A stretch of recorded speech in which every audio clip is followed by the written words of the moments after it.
대한민국 중심 채널 KBS 1라디오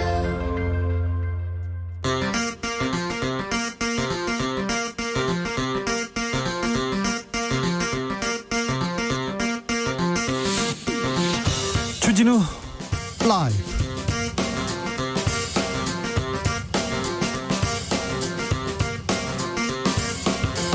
(2020년 11월 19일) 목요일입니다. 안녕하십니까, 주진우입니다. 법무부가 예고한 윤석열 검찰총장 감찰 조사에 언론은 뜨겁게 관심을 보이고 있습니다. 벼랑 끝 대결, 정면 충돌, 망신 주기, 사퇴 압박, 여러 이야기가 쏟아지고 있는데요. 오늘 예정돼 있던 대면 조사는 일단 취소됐습니다. 이런 가운데 윤석열 총장 대선 후보 지지율 계속 상승세를 보이고 있습니다. 추미애 장관은 SNS에 지지자들이 보내줬다면서 법무부 꽃길을 공개하기도 했습니다. 계속되는 추윤 갈등 주스에서 정리합니다. 정부가 영끌, 영혼까지 끌어모아서 전세 대책을 발표했습니다. 내후년까지 확보 가능한 주택을 최대한 모아서 11만 4천 가구 이상 공급하겠다, 이렇게 밝혔는데요. 오늘 나온 대책이 전세난 시원하게 해결할 수 있을까요? 집값 좀 잡을 수 있을까요? 전문가 의견 들어보겠습니다. 일본 출신 방송인 사유리 씨의 비혼 출산, 한국 사회에 큰 화두를 던졌습니다. 정치권에서도 논의를 시작했습니다. 이 내용을 단독 보도한 KBS 신지수 기자에게 취재 뒷이야기 들어보겠습니다. 그리고 결국 빈손으로 끝장나버린 공수처장 후보 추천위원 끝장토론, 그 현장에서 어떤 일이 있었는지도 김민아 기자와 함께 정리해보겠습니다. 나비처럼 날아 벌처럼 쏜다. 여기는 주진우 라이브입니다.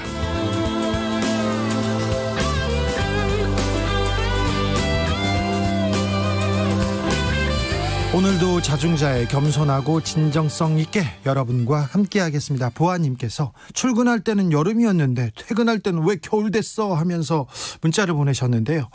겨울이 성큼 다가왔습니다. 가을 보내는 게 그렇게 아쉬웠는지 비가 밤새 쏟아졌습니다. 낙엽 많이 떨어졌고요. 이제 내일부터 진짜 추워진다니까 옷 단단히 입으셔야 됩니다. 11월에 온 비로는 104년 만에 최고로 많이 왔다고 하더라고요. 이 또한 기후변화의 징조 아닌가 걱정이 되기도 했습니다. 그리고 코로나 상황 심상치 않습니다. 제가 보기에는 봄보다 여름보다 지금이 가장 위험한 때인 것 같습니다. 수도권 거리두기 1.5단계 상향됐는데요. 코로나 잘 방어하고 계십니까? 마스크가 중요하다는 거 아시죠? 잘 쓰셔야 됩니다. 다시 거리두기 상향되면서 여러분 일상에는 어떤 변화가 있는지도 알려주십시오. 그리고 겨울 준비 어떻게 하고 있다, 저한테도 좀 가르쳐 주십시오. 샵 9730, 짧은 문자 50원, 긴 문자는 100원입니다. 콩으로 보내시면 무료입니다. 그럼 주진우 라이브 시작하겠습니다.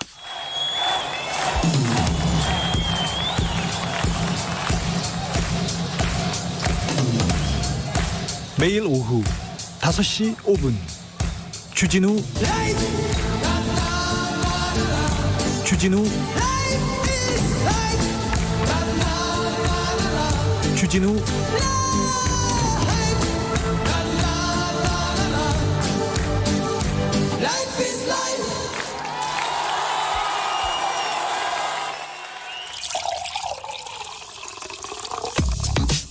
진짜 중요한 뉴스만 쭉 뽑아냈습니다. 주 라이브가 뽑은 오늘의 뉴스 주스. 정상근 기자, 어서 오세요. 네, 안녕하십니까.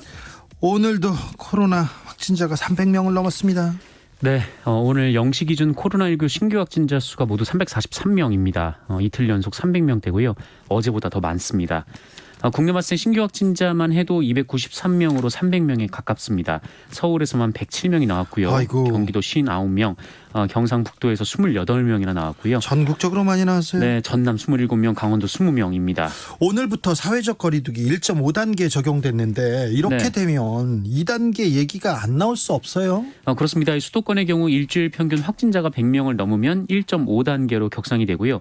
200명을 넘으면 2단계로 격상이 됩니다. 우린 이틀째 300명이잖아요. 격상이잖아요. 맞습니다. 그래서 이 추세라면은 2단계 격상이 불가피한 상황이 될 수밖에 없는데요. 거리두기 격상 효과는 보통 열흘에서 2주 정도 뒤에 나옵니다. 그런데 오늘부터 1.5단계가 적용이 됐거든요.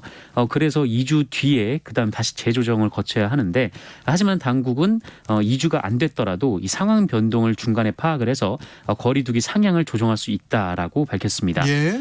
그러면서 유행 지역을 중심으로 정부 부처 그리고 공공기관 등의 회식이나 모임을 금지해달라라고 요청을 했고요. 회식, 모임 좀 자제해 주십시오. 네, 뭐 민간 부분도 마찬가지겠죠. 네. 그리고 지금 가장 큰 문제는 신천지나 이태원발, 그 광화문발 같은 특별한 계기 없이 일상생활 곳곳에서 감염이 벌어지고 있다라는 그래서 겁니다. 더 위험합니다. 네, 그렇습니다. 그래서 당국은 지역사회 내에 조용한 전파를 통해서 퍼져있던 감염자들이 상당수 누적되면서 발생하는 것으로 판단한다라고 진단을 했는데 그렇다면 확진자를 한시라도 빨리 찾는 게 중요하기 때문에 이 누구든 증상이 있으면 검사를 받아달라. 라고 당부했습니다. 오늘 하루 종일 검찰총장 감찰조사 이 내용을 놓고 지금 시끌시끌합니다.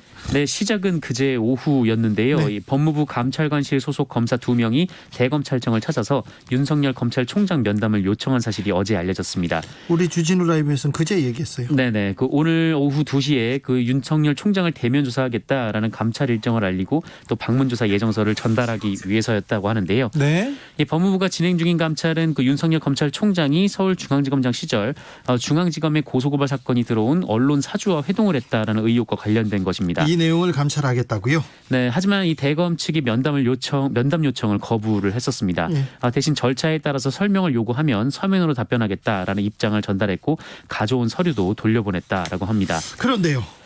논란이 되는 게 이 부분인데요. 이 상황이 알려지면서 이 대검 내부에서는 그 윤석열 총장의 망신주기 아니냐라는 주장이 나오고 있습니다. 예. 그동안 그 감찰이 있을 경우 먼저 자료를 준비할 수 있는 기간을 충분히 뒀는데 난데없이 평검사가 총장을 조사하겠다라면서 공문을 들고 왔다라는 겁니다. 법무부는 뭐라고 합니까? 법무부는 하지만 그 이미 지난 월요일에 이 총장 비서관에게 원하는 조사 일정을 알려달라 이렇게 물어봤다라고 합니다. 하지만 대검이 답변을 거부했다라는 건데요. 그리고 평검사들은 그 윤석열 검찰총장을 조사하기 위해 간 것이 아니라 서류 전달차 간 것이다라고 반박했습니다. 법무부에서 그래서 오늘 조사를 하기로 했지 않습니까? 네, 그렇습니다. 그런데 일단 보류가 됐습니다. 원래 말씀드린 대로 오후 2시에 이 대검찰청을 방문할 예정이었는데 대검찰청이 뭐 서류 전달 그리고 일정 협의에도 비협조적인 만큼 방문 조사를 하겠다라는 건데요. 하지만 대검찰청은 윤석열 총장을 둘러싼 혐의 내용이 뚜렷하지 않은 데다가 이 사전 소명 절차도 없는 일방적인 대면 조사를 받아들일 수 없다라는 입장을 밝혔습니다. 그리고 오늘 오후 이 법무부는 출입기자단에게 연락을 했는데요. 이 법무부 감찰 담당관실에 대검 방문 조사는 없다라고 알리면서 당장 오늘은 조사가 이뤄지지 않을 것으로 보입니다. 법무부와 검찰의 기싸움 오늘도 계속됩니다. 언제까지 이걸 지켜봐야 되는 건지 참 안타깝습니다. 공수처장 어제는 임명할 것처럼 후보를 네네. 좀 추릴 것처럼 끝장 토론이라도 하겠다. 우리가 교황 선출처럼 우리가 오늘은 하겠다 하는데 끝내 무산된 모양입니다. 네, 지난 금요일에 이어서 어제 오후 2시부터도 각 위원들이 추천한 예비 후보 10명에 대한 검증을 재개했었는데 하지만 4명까지 후보를 압축은 했지만 그 최종 2명은 결국 선정하지 못했습니다. 추천위원 7명 중 6명이 찬성을 해야 대통령에게 추천이 가능한데 3차례 표결에도 불구하고 6명 이상의 동의를 얻은 후보자가 나오지 않았습니다. 그래서 끝났어요? 네, 위원회는 사실상 활동을 종료한다라고 발표했습니다. 국민의힘 추천위원들은 이 최종 후보가 없는 만큼 이 새로운 후보를 추천하는 절차로 가자라고 했지만 이 역시 표결을 통해서 부결이 됐습니다. 이 나머지 위원들은 다시 회의를 한다고 해도 이 현재 구조에서 후보가 선정될 가능성이 낮은 만큼 추가 회의를 해도 의미가 없다 이렇게 봤다고 합니다. 민주당은 어떻게 해서라도 공수처법 빨리 출범시키겠다고 했어요. 공수처법을 개정하겠다고 얘기도 했는데 이낙연 대표가 오늘 얘기했네요. 네, 이낙연 대표는 오늘 당내 법제사법위원회 소속 의원들과의 간담회에서 이 소수 의견을 존중하려고 했던 공수처법이 악용돼서 공수처 가동 자체가 저지되는 일이 생기고 말았다라며 이 다음을 위해서라도 소수 의견은 존중하되 이 공수처 구성과 가동이 오랫동안 표류하는 일은 막도록 제도 개선이 필요하다라고 밝혔습니다. 국민의힘에서 뭐라고 합니까? 국민의힘에서는 후한무치 독재의 길이라면서 거세게 비판했는데요. 이 주호영 국민의힘 원내대표는 부적격인 사람들을 추천해놓고 그중에서 반드시 골라야 한다는 강요가 어디 있나 이렇게 주장했습니다. 0337님께서 공수처장 후보 선정을 위한 끝장 토론을 한다고 했는데 쓸데없고 의미 없다는 걸 정말 모르고 진행했다면 현명하지 못하고 뭘 모르는 의원들이었고 알면서도 진행했다면 미련한 위원들이네요. 결론은 안 나는 일을 결론을 내겠다고 시도하는 것 자체가 이상한 토론이었네요. 얘기하는데 네. 공수처를 둘러싼 이런 그 논란도 어서 빨리 좀 끝났으면 합니다. 이게 그렇게 크게 싸우고 그렇게 중요한 네. 싸움이 아니에요. 빨리 이 그 갈등을 마무리하고 앞으로 나가야 하는 것 같습니다. 공수처가 출범된다고 해서도 세상이 바로 맑아지거나 바로 바뀌거나 그렇지 않고요. 그래서 이걸 가지고 계속 싸우는 일은 좀 시간 낭비고 노력 낭비다는 얘기를 야권에서도 하고요. 김성태 전 의원께서도 계속 지적하는 부분이기도 합니다. 국토부가 오늘 전세 대책을 발표했습니다. 네, 오늘 전세 대책의 포인트는 공급입니다. 향후 2년간 이 다세대 그리고 빈 상가 등을 활용한 공공임대주택 11만 4,100가구를 공급하겠다라는 건데요. 네. 내년부터는 중산층 가구도 거주할 수 있는 30평형대의 이 중형 공공임대가 본격 조성되고요. 2025년까지 6만 3천 가구를 확충하고 이후 매년 2만 가구씩 공급을 할 예정입니다. 예. 홍남기 부총리 겸 기획재정부 장관은 이 전세 수요의 매매 전환 그리고 유동성 공급 등 수요 관리형 전세 대책은 가급적 배제를 하고 이 주택 재고 총량을 증가시키는 방식으로 임대주택 공급 확충에 주력했다라고 밝혔습니다. 그리고 조금 정부에서 내놓는 이 집들은 좀 싸게 조금 경제적으로 이렇게 이용할 수 있는 건가요? 네, 뭐 문제는 당장 얼마만큼 그리고 가격이 어느 정도로 형성돼서 공급이 되느냐일 텐데요. 예. 정부는 우선 3개월 이상 공실인 공공임대는 무주택자라면 이 소득 수준에 관계없이 모두 입주를 허용하기로 했는데 현재 전국 공공임대 주택 중 3개월 이상 공실인 주택은 3만 9,100가구입니다. 4만 가구에 가깝네요. 네, 이 중에 수도권이 16,000가구고 서울에 4,900가구가 있습니다. 일단 여기는 소득 관계없이 가는 거고요. 네, 그렇습니다. 그리고 예. 이 민간 건설사와 이 매입 약정을 통해서 이 다세대 주택이라든지 오피스텔 같은 이 신축 건물을 사전에 확보하는 방식으로 임대주택을 공급하기로 했는데 이들 주택은 임대료의 최대 80%를 보증금으로 전환할 수 있는 전세형으로 공급이 되고요. 임대료는 주변 시세의 90% 수준으로 맞췄고 그 이하로 내려갈 수도 있다고 김현미 장관이 밝혔습니다. 근데 그 언론에서는 이 전세 대책을 세세하게 이렇게 보도하기보다는 호텔을 임대주택으로 개조해서 공급한다. 이거 하나 가지고 굉장히 큰 논란이 되고 있어요. 네, 관련해서 김현미 국토교통부 장관이 입장을 밝혔는데요. 이 호텔 숙박시설 리모델링을 통한 전세 물량 공급 방안에 대한 질문이 나오자 이것은 이번 대책의 아주 작은 부분이다라면서 2-3% 정도 된다고 했죠? 네, 맞습니다. 언론 보도에서 마치 이것이 이번 대책의 90%인 것처럼 보여서 당혹스러웠다라고 말했습니다. 예. 그러면서 호텔 리모델링을 통한 전세 물량 공급은 유럽 등에서 굉장히 호응도가 높고 서울시에서도 현재 진행하는 사업이다라면서 유럽에서는 서로 들어가려고 경쟁하는 모델이기도 합니다. 네, 이 머지않아 호텔이 리모델링을 통해서 저렴한 임대료에 질 좋은 1인 가구 주택으로 변신하는 모습을 확인할 수 있을 것이다라고 말했습니다. 관련 내용 잠시 후에 훅 인터뷰 그리고 주필에서 다루겠습니다.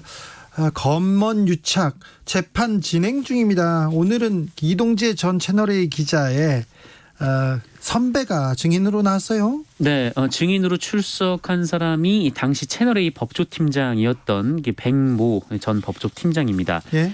증언을 했는데 이 증언의 핵심은 이동재 전 기자로부터 자신이 이철 전 밸류 인베스트 코리아 대표 관련 취재 내용을 구체적으로 보고받지 않았다라는 것이었습니다.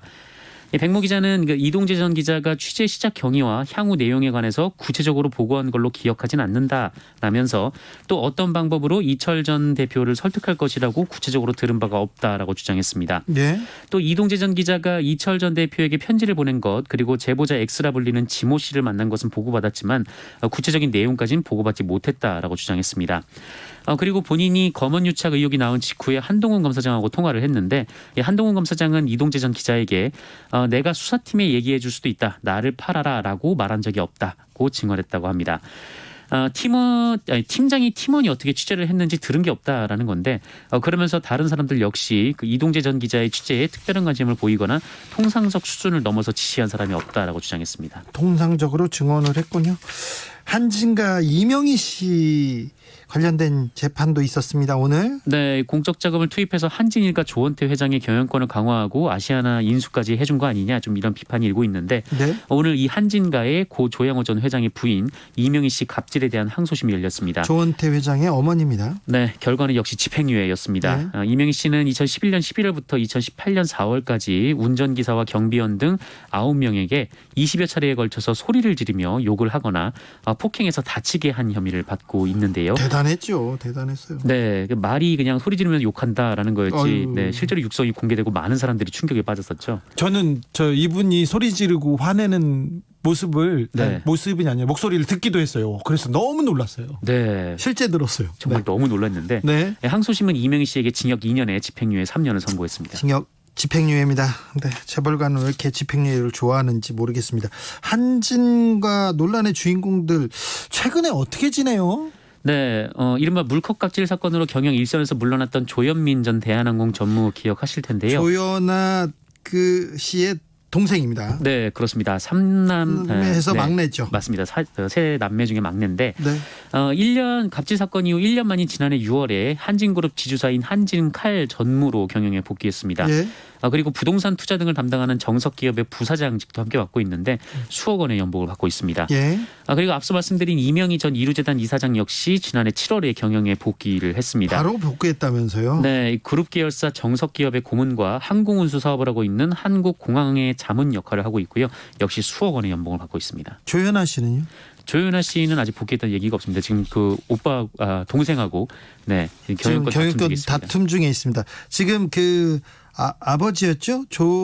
조양호 회장. 회장이 돌아가시고 나서 지금 조원태 회장과 그리고 조현아 씨를 비롯한 그 가족 간에 지금 재산권, 경영권 분쟁 중에 있습니다. 그 네. 와중에 지금 아시아나 항공에 대한 인수합병이 지금 이 절차가 이루어지고 있는 거고요. 네, 재판은 이렇게 됐군요. 지난해 학대를 받아 사망한 아이가 무려 42명이나 된다는 발표가 있었습니다. 네, 사망한 아이만 42명입니다. 오늘부터 일주일 동안 아동학대 예방 기념 주간인데 오늘 발표된 복지부 자료에 따르면 이 국내 아동학대 신고 건수가 2015년엔 19,214건이었거든요. 그런데 지난해 41,389건으로 5년 새 크게 증가를 했습니다.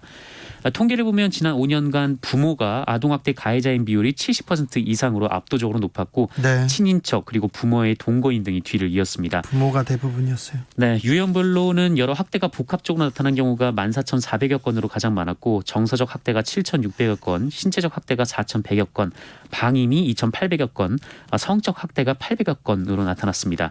학대를 받아 사망한 아동도 지난해 42명이 달했습니다. 좀 더 세심하게 주변을 좀 살펴야 될 것 같습니다. 이렇게 주위를 둘러보고 아이들이 조금 좀 밝게 자라고 있는지 잘 자라고 있는지도 좀 둘러보셔야 됩니다. 네. 택배 기사가 아니고요. 택배업체 노동자예요. 그러니까 택배 회사에서 일하는 노동자입니다. 네, 네. 과로로 인해 사망한 것으로 추정되는 사건이 발생했습니다. 네, 지난 10일 오후 경기도 이천의 쿠팡 물류센터에서 컨베이어 벨트 정비 업무를 하던 이 쿠팡의 계약업체 노동자 50살 최모 씨가 작업 중 쓰러졌습니다. 또 쿠팡입니다. 네, 직후 병원으로 옮겨졌는데 안타깝게 사망을 했고요. 심근경색에 따른 사망이라는 구두 소견이 나왔습니다. 또 쿠팡입니다. 네, 유족은 지병도 없었다라면서 과로사 가능성을 제기하고 있습니다. 고인이 TV를 보면서 혹은 이제 밥을 먹으면서 이제 꾸벅꾸벅 조는 모습만 봤다라고 하는데 이 최모 씨 휴대전화를 열어보니까 근무 시간이 빼곡히 기록해 있었다라고 합니다. 이걸 보니까 새벽 6시에 나가서 다음날 새벽 2시까지 일한 적도 있고요. 새벽 6시에 나가서 새벽 2시까지 일한다고요? 네, 20시간을 일했다라는 네. 것이죠. 그리고 어떤 주는 81시간이나 일했다라고 합니다. 이 만성과로의 기준이 주평균 60시간인데 이를 훌쩍 넘었습니다. 이거 뭐 근로기준법 준수하고 있나요?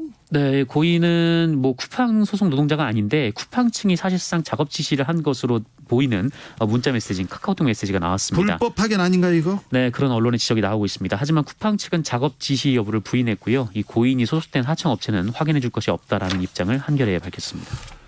아이고, 사법농단 재판이 있었어요. 핵심 인물인 임종원 전 법원행정처장이 네. 법정에 나오지 않습니다. 네, 오늘 직권남용 등의 혐의로 기소된 이민걸 전 법원행정처 기획조정실장 그리고 이규진 전 대법원 양형위원회 상임위원에 대한 재판이 있었습니다. 네. 이 재판에 임종원 전 차장이 증인으로 소환됐는데 안 나왔습니다. 네. 임종원 전 차장은 불출석 사유서에 본인이 기소된 사건 재판이 마무리되기 전에는 다른 타범돈당 사건 재판에서 증언을 할 수 없다라고 주장을 했습니다. 이게 지금 임종원 법원 행정처 차장하고 그 아래에 있는 판사들이었거든요. 누가 지시했다. 네. 아니다. 위에서 시켰다. 아니다. 밑에서 알아서 했다. 지금 떠넘기는 그런 내용도 좀 있어서 재판에서 얘기하기가 좀 난처한 거는 이해합니다. 그래도 판사 출신이 판사가 재판에 안 가고 네. 재판을 기피하면 어떡해요. 네, 재판부는 이에 다음 달 3일 임종원 전 차장을 재차 증인으로 부르기로 했고 또 불출석 사유가 정당하지 않다면서 과태료 300만 원을 부과했습니다. 근데 사법농단 재판은 끝나기는 하는 건가요? 네, 끝날 기미가 안 보입니다. 지금 한 달 전에 양승태 전 대법원장은 100번째 공판을 했거든요. 네. 그런데 진행률이 30%도 안 됩니다. 핵심 증인이 임종원 전 차장인데 임종원 전 차장이 이런 식으로 재판을 계속 기피하고 있기 때문입니다. 그래서 임종원 전 차장은 재판이 끝난 뒤에 본인이 증언을 하겠다는 건데 정작 본인의 재판은 재판부 기피 신청까지 해서 진행이 더 더딘 상황입니다. 지금 이런 속도라면 이런 추세라면 양승태 전 대법원장 그리고 임종원 전 차장은 한 10년 정도 재판받을 수 있어요. 네네. 1심을요. 2심도 한 10년 정도 받을 수 있고요. 이렇게 하면요. 본인들은 그냥 죄를 받지 않고 여생을 마무리할 수도 있는 그런 엄청난 법 재판의 기술을 보이고 있습니다. 이건 일반인한테 통용되지는 않습니다. 네, 근데 법을 잘 아는 사람들의 이런 행동이 다른 이제 그 범죄자들에게 좀 지침을 주는 것 같아서 좀 씁쓸하긴 합니다. 좀 너무하는 것 같습니다. 0085님이 방과후 강사입니다. 강제 휴직 상태인데요. 견디다 못해 공부방 오픈했는데요. 코로나로 타격. 진짜 살아도 사는 게 아닙니다. 좀 힘을 내주십시오. 우리가 다 같이 코로나를 극복해야 됩니다. 지금 힘을 내주셔야겠습니다. 힘은 좀 내주세요. 힘내세요. 주스 정상근 기자 함께했습니다. 감사합니다. 고맙습니다. 교통정보센터 다녀오겠습니다. 김은아 씨. 네, 서울 도심 광화문 광장 일대가 공사로 혼잡한데요. 광화문에서 세종대로 사거리 약 550m 구간에서 차도 작업을 하고 있습니다. 4개 차로는 유지를 하면서 단계적으로 교통통제가 이뤄지고 있습니다. 주변 도로 이용하는 분들은 참고하셔야겠습니다. 올림픽대로 공항 방향 한남대교와 반포대교 사이 사고는 정리가 됐지만 정체가 더 심해졌는데요. 성수대교부터 가양대교까지 가는데 45분이 넘게 걸립니다. 같은 방면 강변북로는 한남대교부터 난지나들목까지 40분 가까이 예상됩니다. 고속도로는 교통량 자체는 적지만 사고 영향 받는 곳이 있는데요. 경부고속도로 서울 방향 만남의 광장에서 양재나들목 사이 하위차로에서 사고 처리하고 있습니다. 이 때문에 양재 부근부터 반포까지 6km 구간 정체가 늘었고요. 이전에는 남사 부근에서 오산 부근과 기흥 부근에서 수원까지 막히고 있습니다. KBS 교통정보센터였습니다. 주진우 라이브.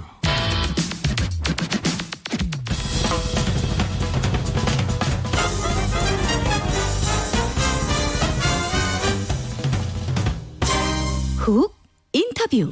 모두를 위한 모두를 향한 모두의 궁금증 훅 인터뷰. 정부가 전세난을 잡겠다고 24번째 부동산 대책 내놨습니다. 2년 동안 11만 가구 이상 확보하겠다. 오피스텔, 빌라, 다세대 주택, 호텔 활용 가능한 모든 방안 강구하겠다. 전셋집으로 만들겠다. 이런 얘기를 하고 있습니다. 호텔을 활용한다는 방안에 대해서 언론은 좀 뜨겁게, 야당은 거세게 반발하고 있는데 어떤 내용인지 오늘 나온 대책 꼼꼼히 들여다보겠습니다. 한문도 연세대 금융부동산학과 교수 모셨습니다. 안녕하세요. 네, 안녕하세요. 오늘 서민 중산층 주거 안정 지원 방안이라는 그 큰 부동산 정책을 발표했습니다. 주요 내용 어떻게 됩니까? 일단 요즘에 이제 뭐 전세난의 어떤 보도가 심화되고 네. 현장에서도 그런 현상들이 나타나니까 정부에서 2023년부터는 뭐 안정될 걸 알고 있지만 선제적으로 이제 그 주택 전세 물량을 조기에 공급하는 대책을 세우셔가지고 제가 볼 때는 좀 시장에 도움이 될 수 있는 방향으로 그리고 또 중요한 건 실현 가능성, 실질성인데 그런 부분이 많이 확보된 대책입니다. 그래서 아, 그래요? 내용은 상당히 좋다고 봅니다. 왜냐하면 페이지 숫자가요. 예. 뭐 발표는 한 장짜리로 했지만 내용은 한 40장 됩니다. 저도 읽어봤는데요. 네, 아, 네. 많이 준비를 했더라고요. 네, 맞습니다. 근데 교수님 아까 2023년에는 전세난 이거 안정됩니까? 네, 된다고 저는 말- 그렇게 보고 있습니다. 일단 총량에서 예. 2023년이 되기 전에 아마 이 대책이 잘 시장에서 소화가 되고 예. 시장에서 어떤 변화의 어떤 좀 다른 대책들과 시너지가 나면은 네. 이제 매매 물량이 지금 많이 늘어나거든요. 아파트들이. 네. 그런 부분들이 시장에서 소화되기 시작하면은 매매 전세수의 전환의 어떤 개념에서 제가 볼 때는 생각보다 좀 빨리 안정될 가능성이 높다고 봅니다. 아, 예. 전세난에 대응하기 위해서 전국에 11만 가구 이상 전세 위주 공공임대를 공급한다. 이게 전세 안정화를 위한 조금 효과가 있을까요? 네, 저는 있다고 봅니다. 예. 일단 저 임대차 3법으로 인해서 뭐 보도에도 나왔지만요. 예. 일단 계약갱신을 통해 가지고 계속 그 자리에 연결해서 거주하시는 분의 비율이 한 68% 가까이 됩니다. 예. 그러니까 이제 30% 분들이 이제 지금 주택으로 말하면 저량과 유량 있지 않습니까? 그 거래량의 어떤 근원인데 그 물량에 대해서 계산을 해보면 1년에 서울 같은 경우에 15,000원, 10,000에서 15,000건이 매달되면 계산하면 한 15만 건으로 평균 보시면 됩니다. 그러면 네. 15만 건인데 60%를 빼면 10만 건이 빠지겠죠. 빠지면 네. 5만 건 정도, 3만에서 5만 건 정도가 앞으로 이제 주택유랑 1년의 거래량인데 지금 정부에서 발표한 게 1년에 지금 서울만 해도 내년 상반기까지 2.4만 호입니다. 예. 그러면 유량 기존에 움직이는 어떤 그 시장의 어떤 유량에서 5만 호 수준에서 지금 2.4만 호를 상반기만 지급을 하니까 거의 뭐 내년 물량의 반 이상을 지원하는 형태가 되죠. 서울 같은 경우에. 예. 전국도 뭐 마찬가지로 분포가 돼서 저는 효과가 좀 많이 있을 거라 좀 보고 있습니다. 이게 단순히 수치만 보면 작은 것 같지만 네. 실제로 시장에서 거래되는 양 대비 많은 양이라고 저는 판단하고 있습니다. 오피스, 빈 호텔 등 숙박 시설을 모아서 주거용으로 만들어서 임대주택으로 공급하겠다. 이 내용이 비판이 쏟아지고 있는데 이 네. 대책은 어떻게 보십니까, 교수님? 이게 비판이 쏟아지는 이유가 있습니다. 그부터 말씀드리면 예전에 이렇게 호텔을 매입해서 청년 역세권 주택을 했는데 아시는 바와 같이 좀 비쌌어요. 네, 많이 비쌌죠. 네. 뭐 월세 30에다 옵션 38만 원, 거기다 관리비 이러면 뭐 7, 80이 훌떡 넘으니까 예. 좀 안 맞죠. 근데 그것은 이제 주인이 건물주가 저기지 않습니까? 그 호텔 주인이잖아요. 네. 정부 자금을 지원받아서 그리고 네. 이제 정부의 어떤 지자체나 그 담당자들이 좀 문제가 있죠. 창문들이 좁아가지고 살기가 어렵습니다. 호텔문 그대로 두고 네. 리모델링 하면 창문도 좀 크게 하고 좀 거주 요건이 좋게 해야 되는데 그게 좀 부족하다 보니까 외면을 받았어요. 네. 근데 이번엔 다른 점이 뭐냐면 주인이 정부예요. 예. 정부니까 창문도 크게 해주실 거고 제 생각에. 일단 그렇게 비싸지는 않은 거 아니에요? 당연하죠. 일단 네. 정부에서 지금 어떤 민간 사업주들 하는 거는 차별화되는 건 분명하지 않습니까? 시세보다 네. 저렴하게 할 것이고 시설은 호텔급이니까 분명히 차별성이 뛰어나기 때문에 그 부분에서 시각을 봐야지 핵심은 그겁니다. 주인이 다르다. 예. 주인이 다르기 때문에 어떤 임대료나 어떤 시설이나 이런 부분도 많이 다를 것이다. 그렇게 뭐 말씀드리겠습니다. 그래서 기대해도 좋을 것 같습니다. 제 생각에. 네. 기대도 좋다고 합니다. 왜냐하면 교수님께서. 입지가 또 좋잖아요. 네. 네네. 호텔 좋은 자리에 있지 않습니까? 네, 맞습니다. 제가 서민 중산층 주거 지원 방안 이렇게 꼼꼼히 봤는데 네. 정부에서 대책을 많이 강구한 것 같아요. 그런데 네. 교수님도 전문가인 교수님도 이번에 효과가 좀 있을 거다. 좀 지켜보자 이렇게 얘기하는데 예, 예. 언론 보면 이번 대책 나온 건데 또 누더긴 것처럼 보이고 이 정책 나오자마자 언론은 좀 화가 난 것 같아요. 이 부동산 정책을 다루는 언론의 태도 어떻게 보십니까? 심각하다고 보죠. 뭐 세계에서 꼴찌하는 건 당연한 결과다. 부동산 분야는 더 특히 심합니다. 언론이요. 제가 볼 땐 그렇습니다. 네. 일단 팩트 체크도 잘 안 하고 예. 갖다 받아쓰기가 좀 바쁘신 분들이 더 많으신 것 같아요. 제가 볼 때. 예. 정확한 보도보다는 허위 보도량이 좀 많은 것 같고요. 예를 들어서 전세 이 허위 보도 내용 중에서도 이번에 대책에 대해서 언론이 그동안 문재인 정부가 던진 대책들이 뭐 기득권의 어떤 편향적으로 또 도와주려고 던진 대책이 하나도 없거든요. 다 섬을 위한 정책을 던졌음에도 불구하고 한 번도 칭찬한 적은 없습니다. 네. 대책에 대해서. 그리고 비판을 하더라도 대안 제시를 해야 되잖아요. 네. 언론은 대안 제시를 해본 적이 거의 없습니다. 딱 한 가지 있죠. 재건축 높이자. 재건축 그거는 이제 해달라. 다른 사람들이 또 특혜를 보게 되지 않습니까? 예. 그런 부분에서 정부가 그걸 하지 못하고 있고 좀 주저하고 있는 거고 그런 부분을 볼 때 제가 언론의 어떤 행태 공정성, 예. 선명성, 뭐 정확성 이런 부분에서 저는 사실 특히 부동산 쓰시는 분들한테서는 개인적으로 상당히 좀 섭섭함을 많이 느끼고 있습니다. 부동산 기자들, 우리 기자들이 좀 건설업체 네. 그리고 재벌이나 기득권에 너무 좀 편향적으로 건설업체 편에 서서 지금 기사를 쓰고 있습니까? 안 그렇고 좋게 쓰시는 분들 좀 계세요. 좀 예. 의지를 가지시고. 그러나 이제 조직이라는 게 있지 않습니까? 또 예. 조직의 어떤 시스템상 또 페이를 받는 그런 입장이다 보니 어떤 그 사주라 그럴까요? 언론사에 예. 사주의 어떤 입김을 무시할 수는 없을 겁니다. 그런 영향 때문에 허위 보도가 좀 많다고 판단을 하고요. 좋은 기자님들이 많이 계셔서 좀 정확하게 좀 했으면은 이 정도까지 이렇게 시장에 난리가 나지는 않았겠다고 좀 보고 있습니다. 예를 들어서 기자분들이 지금부터 네. 23년부터 안정되니까 집 사지 마세요를 일주일 동안 기사를 냈다고 가정을 할게요. 네. 이것도 허위 보도로 가정을 하고 그러면 일반 젊은이나 이분들이 시장을 어떻게 보겠어요? 잠시 생각을 하게 되겠죠. 네. 근데 지금 뭐 한 4년 동안 쉬지 않고 혼란과 불안과 대책이 잘못됐다. 이 일조잖아요. 네. 일관됐지 않습니까? 그건 이제 정치적인 목적이 좀 가미됐다고 저는 판단할 수밖에 없습니다. 네. 교수님, 23년부터는 주택 시장이 안정됩니까? 그러니까 집 사지 말아야 됩니까? 집 사지 말라는 건 좀 말씀 안 드리겠습니다. 예. 왜냐하면 자녀가 계시면 네. 지금 집값이 오르면 얼마나 더 오를 것이고 내리면 얼마나 더 내리겠어요. 물론 예. 얼마나라는 표현이 어떤 뜻이냐면 이거죠. 자기가 거기에 스트레스를 받고 연구하고 매달리는 일부 이렇게 투자 세력 그분들이 아니라면 일반인들이라면 편안하게 지금 1억을 더 비싸게 주고 샀다고 가정을 할게요. 예. 거기서 계속 사실 생활을 하신다라면 자녀들이 어려요. 그럼 자녀들과 행복을 누리는 가치를 따질 수가 있습니까? 아, 그렇죠. 지금 뭐 온 국민이 부동산에 휘둘려 가지고 자녀도 못 돌보고 이러면 안 되잖아요. 네. 제가 볼 때는 자녀분들이 어리시고 그런 뭐 인생의 실질적인 어떤 가치를 느끼시려면 그냥 사시면 되고요. 네. 다만 이제 그런 부분보다 애들도 다 크시고 또 아니면 새로 진입하시는데 결혼 좀 나중에 하고 아기가 좀 나중에 생긴다든지 이러면은 제가 볼 때는 신도시를 노리시는 게 정상이라고 봅니다. 지금 제가 볼 때는 가격의 임계점에 왔다는 사실은 주택 매매 거래량이 지금 급감했거든요. 네. 회복이 안 됩니다. 제가 볼 때. 다들 신도시 쪽으로 가실 계획이 있기 때문에 신도시 때문에 전세로 수요가 전환이 되지 않습니까? 그래서 전세값이 좀 오르는 건 당연한 거예요. 아하. 그분들이 전세난이라는 얘기도 있지만 전세를 일부러 가는 겁니다. 왜? 가서 계시다가 3기 신도시를 받겠다는 분들이 대부분입니다. 제가 볼 때. 아, 그래요? 네네. 느티나무님께서는 임대차 3법, 전세 멸종법이라는 얘기도 있어요. 저도 전세인데 얘기는 하는데 전세 사시는 분들은 걱정이 좀 많습니다. 네. 이번 부동산 대책에 임대차법 개정과 같은 근본적인 해법은 빠졌다는 비판 나오고 있습니다. 네, 그분 누구신지 모르지만 정확합니다. 네. 저도 동감하는데요. 임대차 우리 입법이라고 그러죠. 일단 뭐 3법 중에 뒤에 건 나중에 하겠지만 네. 내년부터 신고제니까 입법 중에 계약갱신권이 제일 문제잖아요. 네. 그걸 보시면은 저 주택임대차 보호법상에 보시면 임대차 존속기라는 기간이라는 항목이 있어요.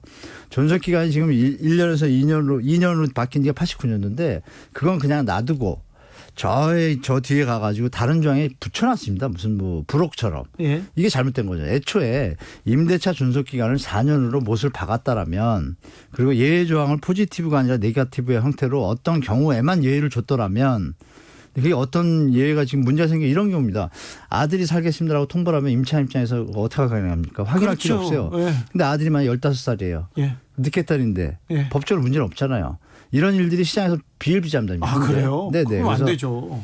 시장에서 심각한 어떤 공유된 어떤 지침들까지 있어요. 세입자를 내보내요. 그럼 세입자를 내보내게 되면 빈집이 요새 매매가 잘 되잖아요. 예. 지금 매매값을 받치려고 이런 어떤 담합이나 이런 행위들이 존재하고 있습니다. 그래서 그렇죠. 제가 볼 때는 그거 잡아야죠. 이런 부분을 정부에서 잡아야 되고 이번에 대책을 내실 때 전세차를 4년으로 그냥 다시 바꾸시면 이런 분란이 없습니다. 임대인하고 임차인하고 싸울 일도 없고 4년에 살라 그래도 자기가 때가 되면 나가잖아요. 알아서. 아, 그러면 그런 식으로 아들이 만약에 들어온다. 2년 뒤에 들어오면 무슨 별일이 있나요? 없습니다. 그래서 그런 부분을 제가 볼 때 처음부터 다시 한다 그러는데 처음부터 다시 원치해서 존속 기간을 그냥 4년으로 박아버리면 그분에 대한 이제 소유주분들의 재산 가치, 자본 가치 어떤 감소 부분에 대한 편익은 양도세 완화라든지 4년 뒤에 파실 때 또 뭐 종부세 완화라든지 이런 혜택을 준다라면 둘 다 두 마리 토끼도 잡을 수 있는 방안이 있는데 왜 그쪽을 연구 안 하시는지 좀 이해가 안 됩니다. 네, 그 따끔한 지적 같습니다. 이번 대책 이렇게 꼼꼼하게 봤더니 1인 가구 1, 2인실에 이게 치중하고 있는 게 보입니다. 정부 대책이 1인 가구 증가를 많이 염두에 둔 것 같습니다. 그렇게 보지는 않습니다. 저는. 그래요? 왜냐하면 여기 발표한 내용의 핵심을 보면요. 주택 단기 공급 확대 얘기했고 세 번째 안에 중장기 공급 확대는 이제 내년 후년부터 할 거고요.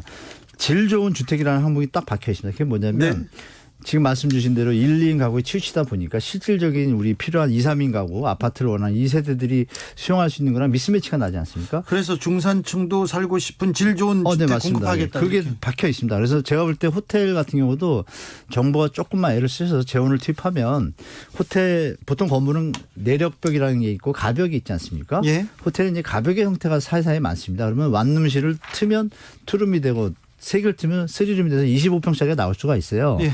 다만 이제 정부에서 원하는 대로 충분한 세대 물량의 수에서 좀 감소 현상이 벌어지겠죠. 예. 그걸 알맞게 믹스해서 제가 볼 때는 1, 2인 가구도 들어가지만 2, 3인 가구도 충분히 살 수 있는 주택을 같이 공급하지 않을까. 저는 내용을 보니까 그렇게 좀 해석하고 있습니다. 그래서 네. 기대를 좀 해봐도 좋을지 않을까 좀 싶네요. 김춘영님 이런 문자 주셨어요. 우리는 네. 아파트를 원합니다. 멸공 KMJ님은 호텔에서 뭐 하라고. 권준식님도 호텔소 전세 살라는 정책이 좋은 정책이다.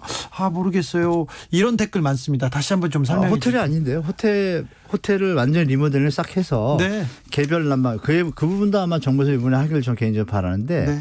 일단 호텔식의 아파트도 있지 않습니까? 비싼 아파트들. 네.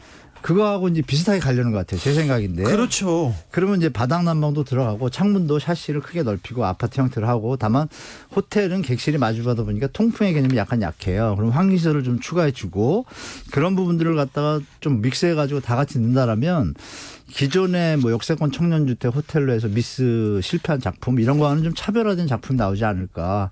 작품이라고 해서 좀 죄송하긴 하지만 정부가 지금 제가 30페이지 넘다 그랬잖아요. 네. 그 내용을 들여다보니까 고민한 흔적이 많이 있습니다. 그래서 개별 난방 형태로 가려고 하고 있고 그래서 예전과 좀 다른 형태로 나오지 않을까 좀 기대를 해도 되지 않을까 좀 보고 있습니다. 아파트 중심으로 전셋값 상승하고 있지 않습니까? 네, 예. 이 전셋값 상승이 또 매매가를 또 부추길까 이것도 걱정이 되고요. 그리고 이번 정부 대책에 아파트에 대한 공급 대책은 좀 빠진 것 같은데 좀 대안이 필요하지 않습니까?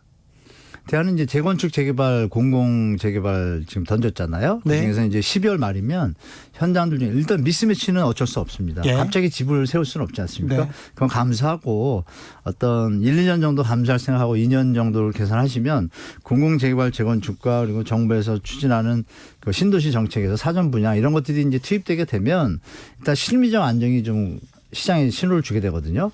그러다 보면 이제 매수 수요가 가수요가 줄게 되게 있습니다. 그러면 그런 현상이 경제는 심리다라는 얘기처럼 부동산도 심리가 많거든요. 더 크죠? 네, 맞습니다. 갑자기 어느 날 확 꺾입니다. 시장이. 그래서 그런 부분에 대해서 제가 볼 때는 지금 미스매치를 정부도 인정하고 계시고 시장도 다 알고 있고 이 미스매치를 이용해서 기존의 갭 투자부나 이런 분들이 이 혼란기와 과도기를 이용해서 집을 팔아야 되는 시점이에요. 제가 볼 때. 지금요? 네, 그런 것들을 감안해 보신다라면 진짜 꼭 필요하지 않다면 저는 개인적으로 조금 참고 기다리셨다가 약간 뭐 빌라 다세도 좋은 데 많거든요. 요새 엘리베이터 있고 막 깨끗한 네네. 데 많아요. 잠시 가셨다가 신도시의 어떤 물량이 확대가 되면서 분산이 되면은 서울시의 가격이 하방 압력이 일어나게 되고 시장 가격이 조정이 일어나지 않습니까? 네. 그때를 하시는 게 훨씬 자본적인 측면이나 심리적인 측면에서 좀 안정적이지 않을까 저는 뭐 그렇게 권해드리고 싶네요. 잠시 기다렸다. 시간을 좀. 여기서 더 올라가는 건 좀 미친 집값이 아닐까요? 제가 볼 때. 일단 매매가 17,000, 15,000건을 하던 것이 예. 지금 2, 3,000대로 많이 다 내려왔습니다. 예. 그럼 거의 필수적인 그 매매 조건에는 요새 증여 많잖아요. 그러면 실수요자들이 지금 시장에서 지금 안 나타나고 있다는 얘기죠. 그리고 네.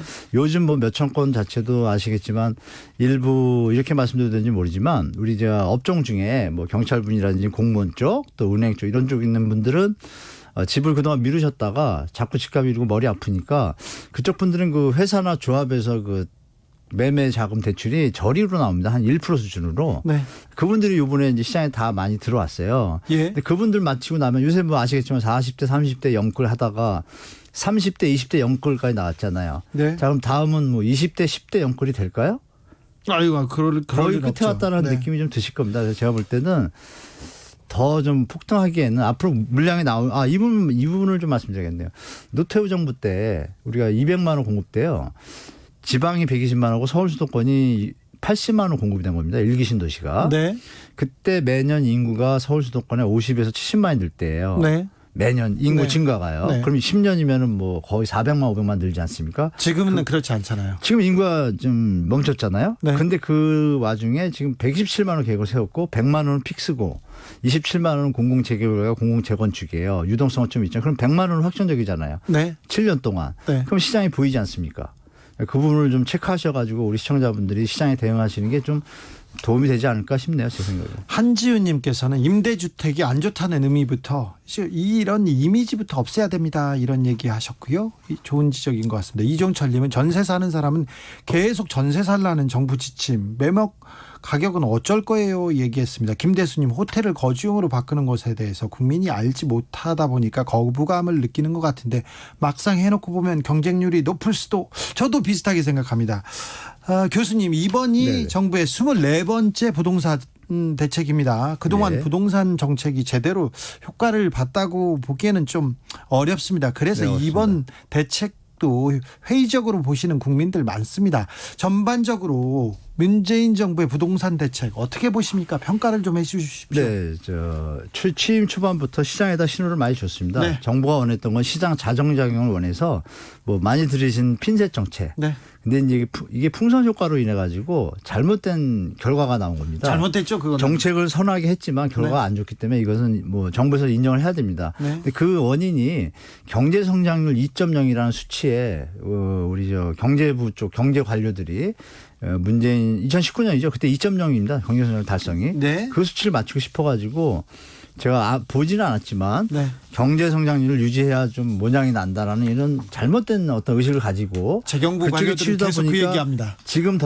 다 던진 대책들을 그때 던졌으라면 이미 잡혔을 텐데 네.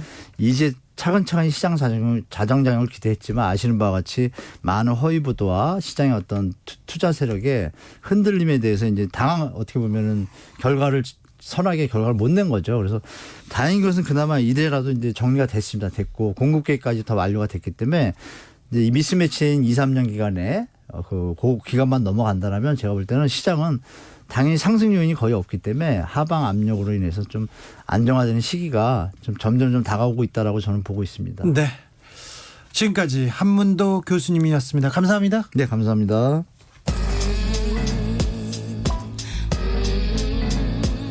나비처럼 날아 벌처럼 쏜다. 주진우 라이브.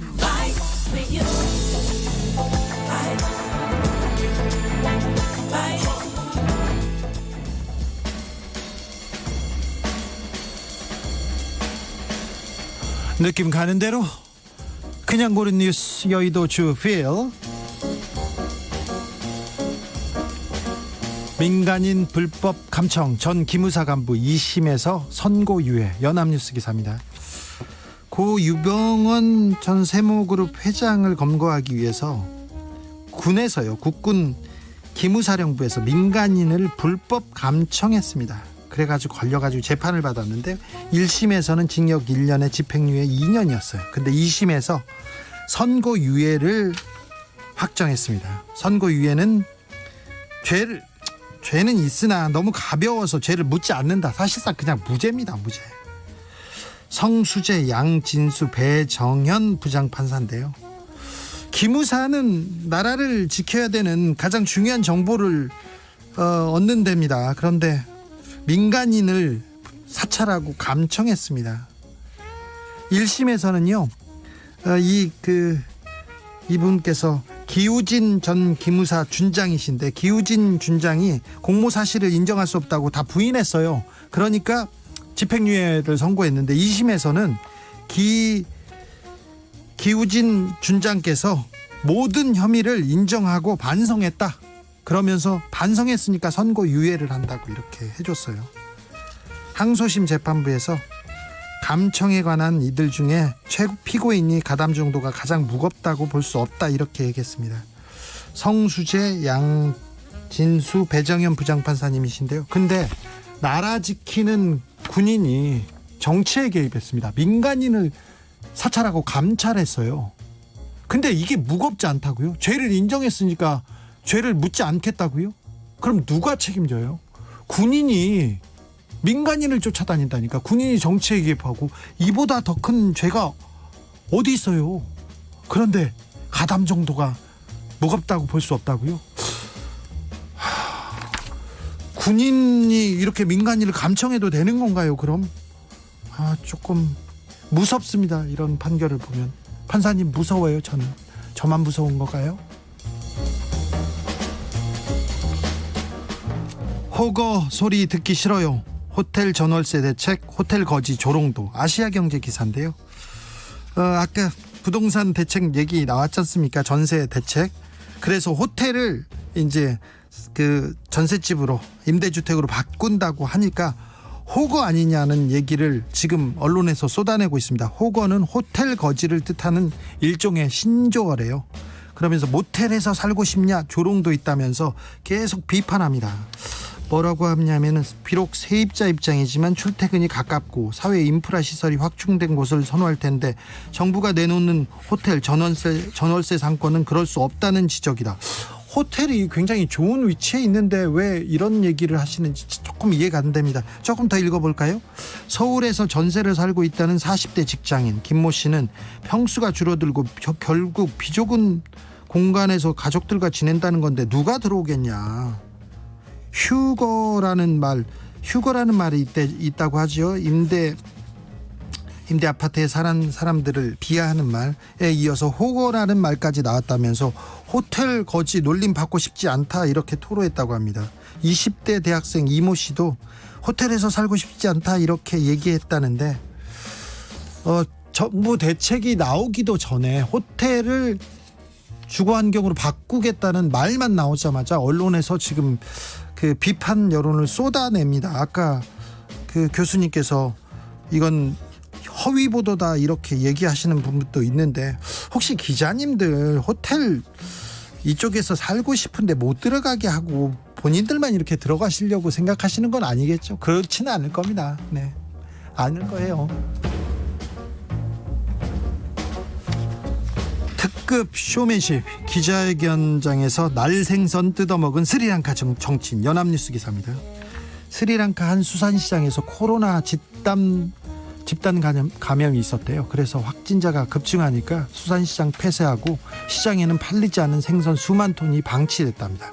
그래서 전 수산부 장관이었던 딜립 위다리치 씨가 이 사람들에게 생선을 먹으라고 호소하기 위해서 물고기를 가져와서 기자회견을 합니다. 그러면서 30cm 크기의 물고기를 그냥 날로 씹어 먹어가지고 사람들을 놀라게 했습니다. 너무 파격적이어서 SNS 그리고 각종 매체에 보도됩니다. 우리가 지금 한국에서 스리랑카 한 정치인 얘기를 하는 걸 보면 엄청 효과를 거두긴 했습니다. 엄청 홍보 효과 좋았습니다. 딜립 전 장관님.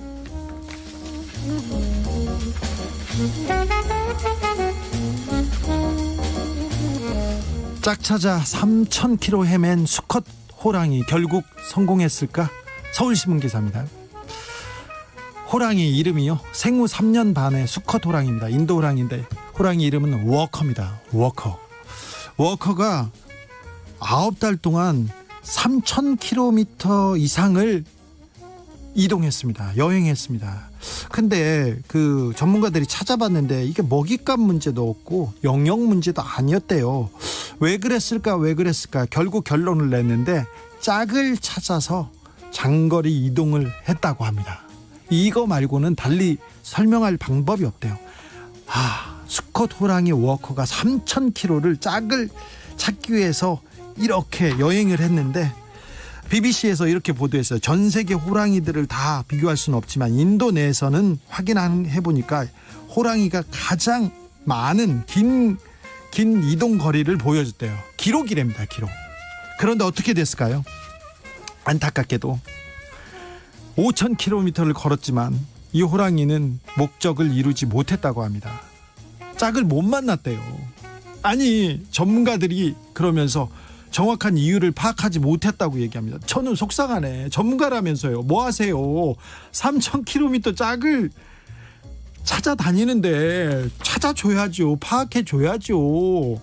아니, 슬퍼지네요. 갑자기 호순이도 있을 거고 누군가 호랑이가 있을 텐데 짝 찾아줘야죠. 전문가들 뭐 하고 있습니까?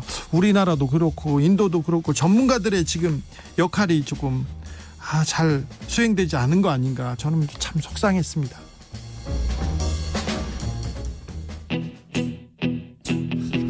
서울 목동 열병합발전소에서 화재가 발생했습니다. 소방당국이 진화 중이라는 속보가 들어왔습니다.